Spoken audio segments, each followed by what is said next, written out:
for it. Actually, I'm ready na. Parang may nag-ano daw, ewan ko kung tunay na email ni Attorney Claire yun, finorward ng mga mods. Ang sabi ni Attorney Libayan, may nag-email daw. At hindi sigurado si Attorney Libayan kung tunay na email ni Attorney Claire o hindi. Pero ang tanong, bakit pinorward ni Recul kay Attorney Libayan kung hindi confirmed ang email? Recul, nagpo-forward ka ba ng mga unverified information kay Attorney Libayan? Ano ba yung nakalagay doon? Ano nakalagay na sandali ha? Oops, ipapakita ni Attorney Libayan kahit hindi pa confirm na galing kay Attorney Claire ang email. At kung totoo man na galing kay Attorney Claire yan, di ba dapat nagpaalam si Attorney Libayan kay Attorney Claire? Bago siya maglabas ng kung ano-anong email na mula kay Attorney Claire na isang moderator na ini-assign ni Attorney Libayan sa nalalapit na debate patungkol sa age of sexual consent. Finorward ni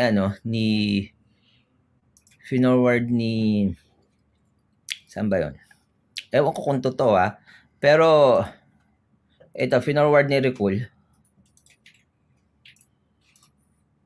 Si Recul ang nag-forward kay Attorney Libayan. The question is, Recul, did you confirm that email before you forward to Attorney Libayan? Dahil kung hindi, inilalagay mo sa kahihiyan ang dalawang abogado. In-email daw, ganyan, o kaya message, ewan ko. By the way, hindi sigurado si Attorney Libayan pero ilalabas niya. Diyan magaling ang Batas Natin channel ang maglabas ng mga unverified information. Iyan ang tinatawag na hearsay. Chismisan time! Check yung vlog ni Mang Jose. Sabi niya tapos na debate kasi pinakita niya ang video ng mga senators about age of sexual consent. I think magkaiba ang pinaghuhugutan ni na Attorney Libayan at Fiscal EJ. Fiscal EJ will explain the term age of sexual consent as per Republic Act, pero si Attorney Libayan will discuss naman the age of sexual consent of giving in to a sexual act in relation to Child Abuse Act, age of minority. Magkaiba sila ng issues.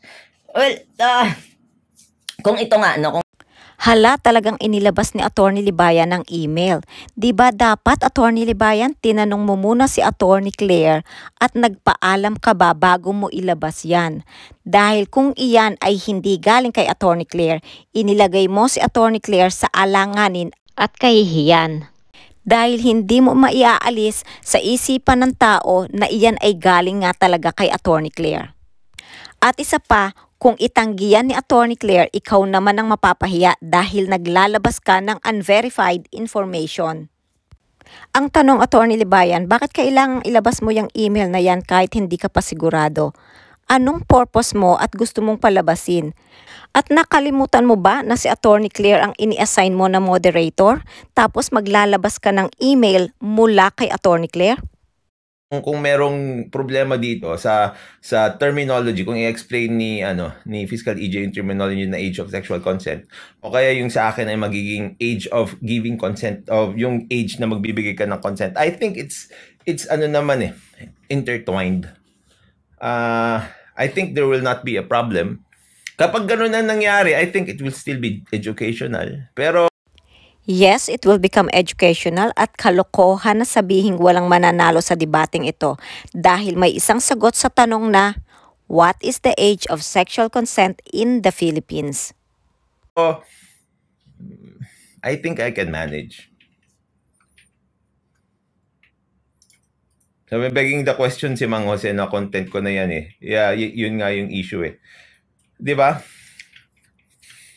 Tulad nga ng sinabi ko, I'll try my best for the people who believe na yung age of sexual consent ay 16 to have their oo nga moment. Oo nga no moment. Wrong, not oo nga moment. Dahil noong pa man sigurado na kami na ang age of sexual consent is 16 and not 18. And the moment we've been waiting for ay ang sabihing checkmate. Pero sa ngayon, ayaw pa rin pumayag ni Libayan at mga kabatas. Kaya hintayin natin ang September 16. I'll try my best. No, if I will not be obliterated, okay?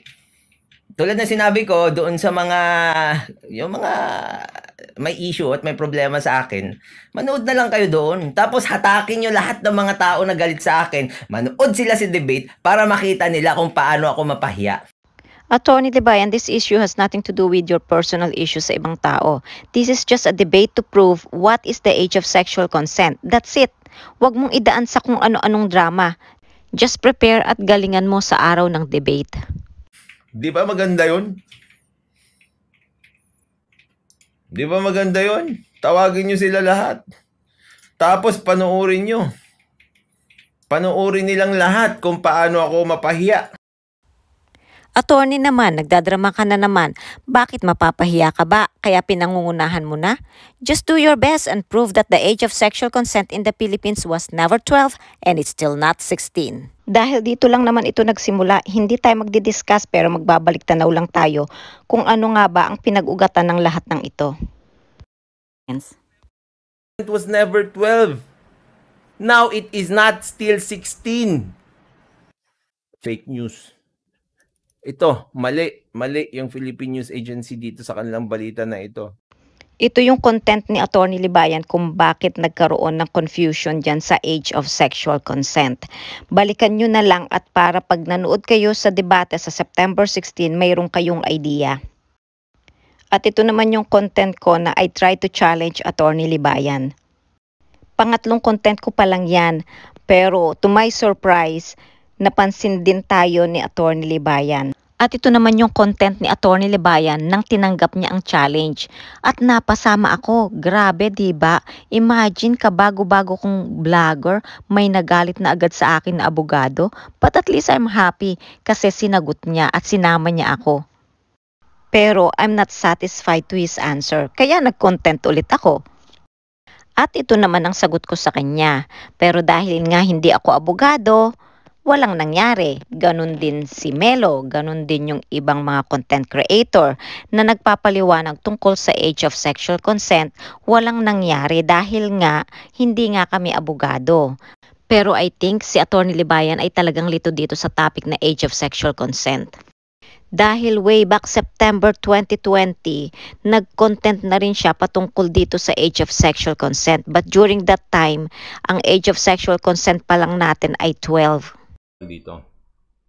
Ang ginugol ko nga naman, I really don't know. In my years as a law student, no, a learner of law, ngayon learner of law pa rin ako, no?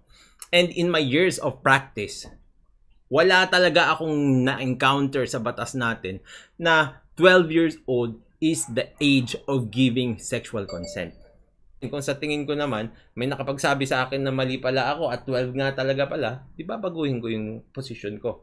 At magpapasalamat ako doon sa tao na nagturo sa akin.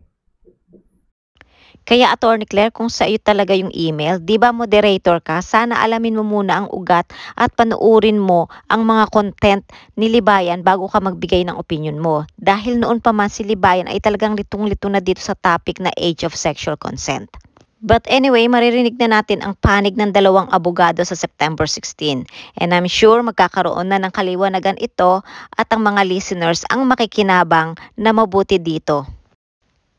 Kaya ngayon pa lang mag-stock na kayo ng popcorn dahil baka magkaubusan. That's it for today. Thank you for listening. Take care. God bless.